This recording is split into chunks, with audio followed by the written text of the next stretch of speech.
सच्चिदानंद भगवान की बोली, महर्षि देवदयानंद जी महाराज की। इशारा कर देना कि ठीक है।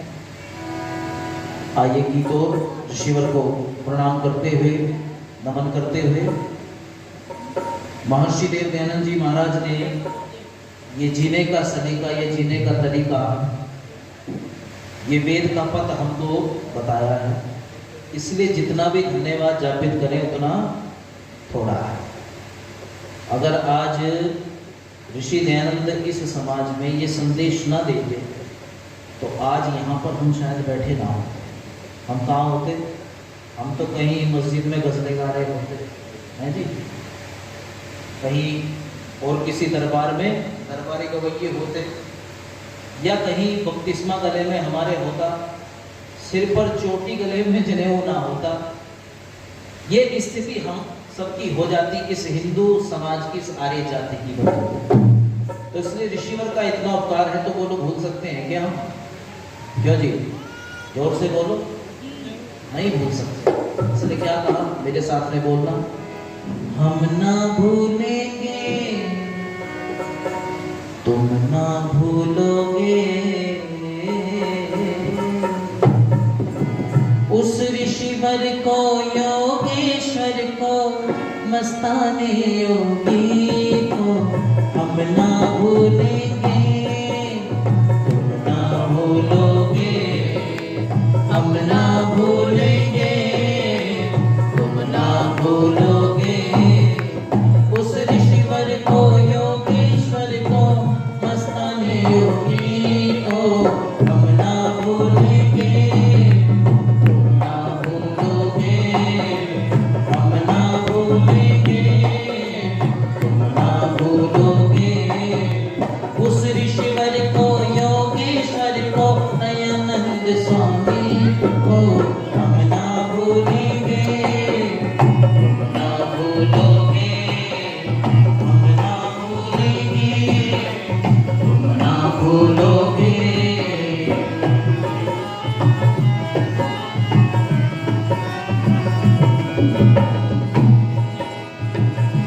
हजारों बालाएं, ओ हजारों बालाएं, ये जीवन खोती थी, बिलख कर विधवाएं, हाँ बिलख कर विधवाएं, ये तन खोती थी, रोती थी आहें भर भर कर, अपना निश दिन आए। धन्य ऋषिवर धन्य तुझे, हम सबको ही लिया बचाए। हम ना भूलेंगे, तुम ना भूलोगे, हम ना भूलेंगे, तुम ना भूलोगे उस ऋषिवर को, योगेश्वर को, दयानंद स्वामी को। हम ना भूलेंगे, तुम ना भूलोगे, हम ना भूलेंगे, तुम ना भूलोगे। और क्या क्या होता था यहाँ पर? चोटियां कटती थी, वो चोटियां कटती थी, यमन बन जाते थे। चोटियां कटती थी, हाँ चोटियां कटती थी, यमन बन जाते थे। ईसाई हो कर, हाँ मुसलमान हो कर, वतन करवाते थे। रोटी कपड़े घर के पीछे सब कुछ दिया लुटाए। धन्य ऋषिवर धन्य तुझे, हम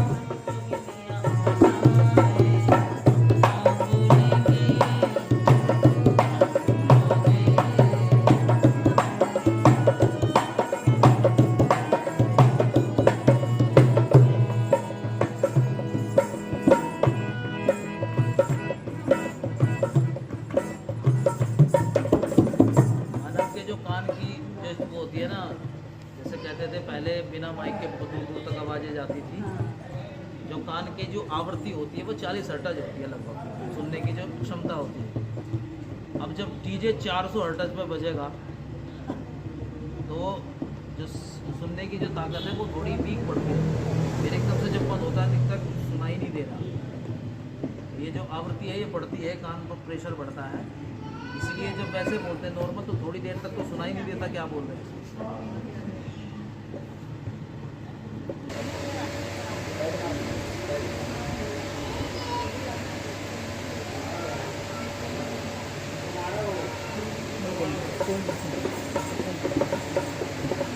वो वायर होगी भैया, वो इनके मोबाइल में लग जाएगी ना जो, हाँ वो अंदर से रिकॉर्ड होती है, फिर वो बाहर की आवाज़ में।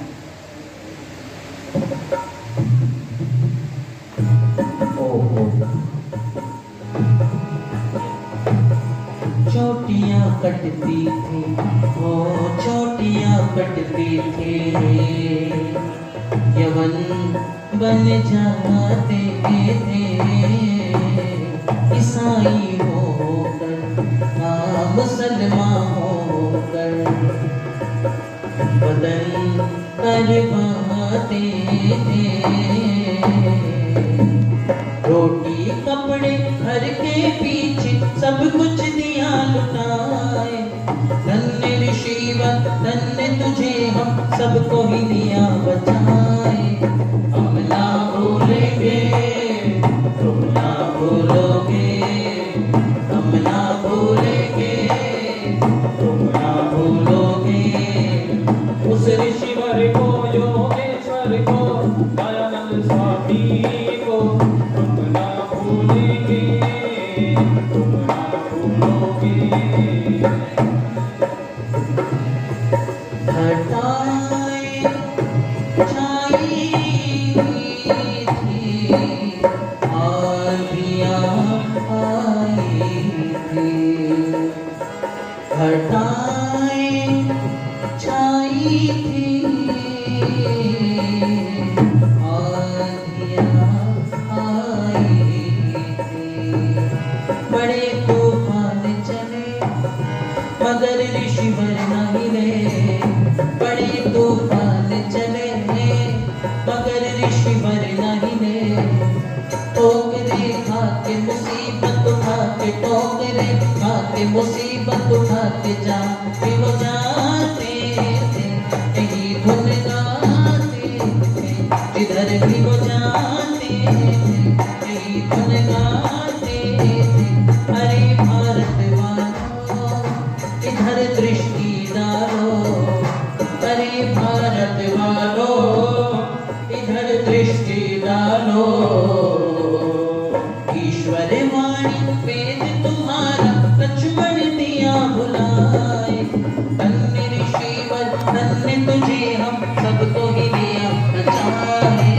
हम ना भूलेंगे तुम ना भूलोगे, हम ना भूलेंगे तुम ना भूलोगे, उस ऋषिवर को योगेश्वर को मस्तान योगी को हम ना भूलेंगे तुम ना भूलोगे, हम ना भूलेंगे तुम ना भूलोगे, हम ना भूलेंगे ना भूलोगे, हम ना भूलेंगे ना भूलोगे।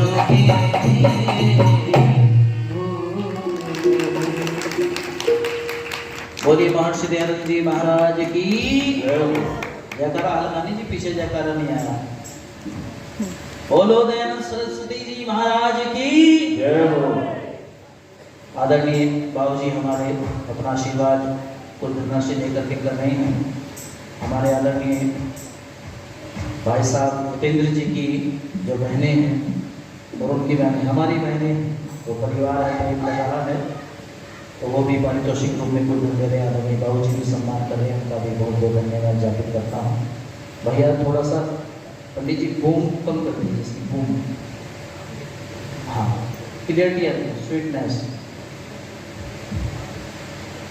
आर्य समाज के समस्त पदाधिकारीगण अब ये ज्यादा बात हो गई शायद, बोल कर लो आवाज, बोला ही आवाज।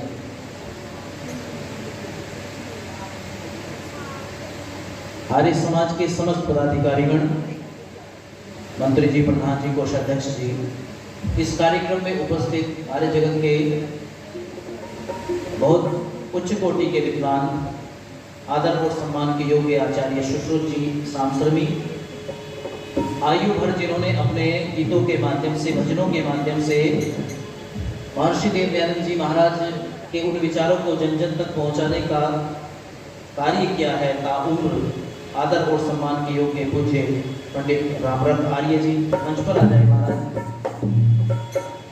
गुरुतुल्य पितृतुल्य आदर और सम्मान के योग्य पंडित रामनिवास आर्य जी, छोटी बहन मधुर गायिका कंठ कोकिला बहन तनु आर्य जी, भाई गोविंद जी, समस्त विद्वज्जन, सम्मुख बैठे सभी आर्यभद्र पुरुषों, वंदना एवं पूजा की योग्य मातृशक्ति, नौजवान साथियों, प्यारे बच्चों, हम सभी यहाँ पर एकत्रित होकर के बैठे हैं। आओ कुछ चिंतन करें गीतों के माध्यम से। बंधुओं, पूरे विश्व के अंदर से लोग भारत देश में आते थे। मनु महाराज कहते हैं ज्ञान, विज्ञान और आध्यात्म की शिक्षा लेने हेतु। तो जी आते थे कि नहीं आते थे? इस देश का नाम क्या था? आर्यवर्त। बच्चों बात नहीं करेंगे बेटा, इधर देखो। हाँ, क्या नाम था देश का? आर्यवर्त। अच्छा एक बात बताओ, आप थोड़ा सा चिंतन करना। हम प्रातःकालीन यज्ञ करते हैं, जहां भी आर्य समाजों में जाते हैं वहां हम यज्ञ करते हैं। क्यों जी, करते हैं कि नहीं करते? प्रातःकालीन सायंकालीन दोनों समय यज्ञ करते हैं। और विद्वान लोगों ने एक बात कही है कि यज्ञ करने से समृद्धि बढ़ती है। क्यों जी, बढ़ती है कि नहीं? मानोगे नहीं? आप मानोगे? आना में उत्तर देते रहना, मेरा मन सा लगा, मुझे लगेगा कि आप मेरी बात सुनी जा रही है। ध्यान देना, यज्ञ करने से समृद्धि बढ़ती है, उन्नति होती है, प्रगति होती है, उत्थान होता है। क्योंकि विद्वान लोग कहते हैं कि जैसे यज्ञ की अग्नि ऊपर को बढ़ती है, शास्त्रकार कहते हैं जैसे यजमान घृत की आहुति छोड़ता है यज्ञाग्नि में, यज्ञ कुंड में, वैसे ही अग्नि ऊपर को बढ़ती है। तो मानो अग्नि भी उस यजमान को कह रही है कि यजमान, तूने मुझे ऊपर उठाया है, मैं भी तुझे कभी नीचे गिरने, जैसे मेरा उत्थान हुआ है ऐसा ही तेरा भी उत्थान मैं करूंगी। ये याज्ञिकों का जीवन है। अच्छा एक बात बताओ, कृपया शांत रहेंगे, बीच में बोलचाल ना करें, आराम से बैठें। एक बात बताइए, भारत में सर्वाधिक यज्ञ होते हैं कि नहीं होते? चाहे आर्य समाज के द्वारा हो, चाहे वो पौराणिक जगत के द्वारा हो, आदि आदि। अच्छा, पूरे देश में जितने यज्ञ होते हैं, क्या विदेशों में भी होते हैं क्या? विदेशों में तो इतने यज्ञ नहीं होते। अच्छा एक बात बताओ, भारत विकासशील देश है कि विकसित है? विकासशील। और अमेरिका, रूस, चाइना, जापान, कनाडा, तो फिर समृद्धि तो यज्ञ करने से बढ़ती है। वो यज्ञ करते हैं क्या? वो तो ईश्वर को भी नहीं मानते, कम्युनिस्ट लोग हैं। हमसे ज्यादा सुविधाएं हैं उनके पास, हमसे ज्यादा आगे हैं। वर्तमान की बात कर रहा हूं मैं। तो वो यज्ञ करने से, जो विद्वानों ने, शास्त्रकारों ने हमारे कहा कि यज्ञ करने से समृद्धि बढ़ती है, तो बोलो यज्ञ करने से फिर उन लोगों की जो नहीं करते उनकी समृद्धि कैसे बढ़ी है? वैदिक काल में, मर्यादा पुरुषोत्तम श्री राम के समय में, कृष्ण के समय में, भारत देश का ऐसा, इस आर्यवर्त का ऐसा एक वर्चस्व था कि पूरे विश्व से लोग यहाँ आते थे। वो यज्ञ ना करने वाले भी बोलो क्या हो गए? समृद्ध हो गए। और हम कैसे हो गए? हम यज्ञ करते रात दिन। ये जरा चिंतन करना, ये विचार आपके बीच में मैं प्रस्तुत कर रहा हूं, इस पर गौर करना पड़ेगा।